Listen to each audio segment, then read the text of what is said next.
800 বছরের পুরনো বাংলার রাজধানী ঢাকা প্রায় 3.25 কোটি মানুষের বসতির নগরী। জাতিসংঘের হিসেবে বিশ্বের দ্বিতীয় জনবহুল বৃহত্তম শহর এই নগরী এখন মানুষের ভারে ক্লান্ত। অথচ তিলোত্তমা নগরী গড়ার কথা ছিল রাজধানী ঢাকাকে। বিশ্লেষকরা বলছেন, একটি আদর্শ নগরীতে প্রতি বর্গ কিলোমিটারে থাকবে 20 থেকে 25 হাজার মানুষ। রাস্তা থাকবে 25%, থাকবে 25% সবুজ বনায়ন, আর জলাশয় থাকার কথা 10%। এই মেগা সিটিতে এখন আছে মাত্র 7% সড়ক, সবুজ আছে 5%, আর জলাশয় মাত্র 5%। সবকিছুর ঘাটতি থাকলেও এই নগরীতে বাস করে প্রতি বর্গ কিলোমিটারে 40 থেকে 50 হাজার মানুষ। সব মিলিয়ে এই নগরী এখন জনজটের।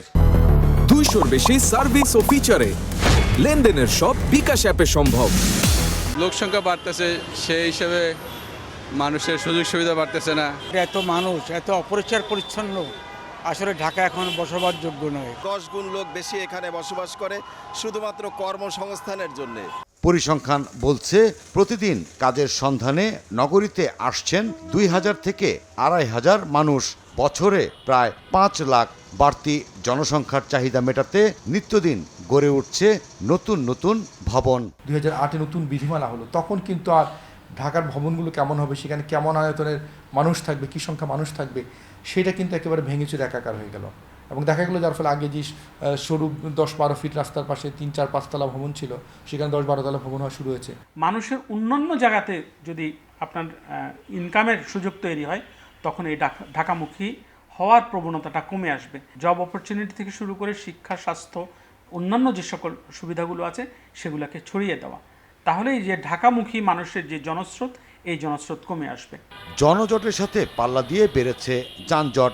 1 দশক আগে যে নগরীর যানবাহনের গতি ছিল প্রতি ঘন্টায় 21 কিলোমিটার, এখন তা প্রায় 5 কিলোমিটার। গড়ে অপচয় হচ্ছে প্রায় 72 লাখ কর্মঘণ্টা। বিশ্লেষকদের মতামত নিয়ে এখনই উদ্যোগ নিতে হবে সরকারকে। লাইফ সাপোর্টে থাকা তিলোত্তমা নগরী ঢাকাকে বাঁচাতে। জিমসন মাহবুব, সময় সংবাদ, ঢাকা।